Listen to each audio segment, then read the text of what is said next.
চিকু বাবা ডাকবে তো জলটা ঢেলে নি। মাম্মা কেটে গেছে মাম্মান ডিমগুলো, তুই প্রচন্ড ডিস্টার্ব করছিস মাম্মান।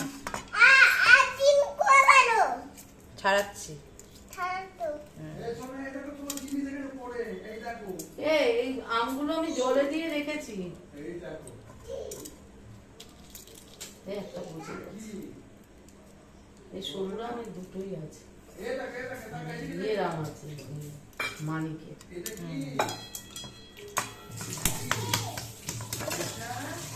মানিকের আম গাছ পাকা না, সব একদম গোলা।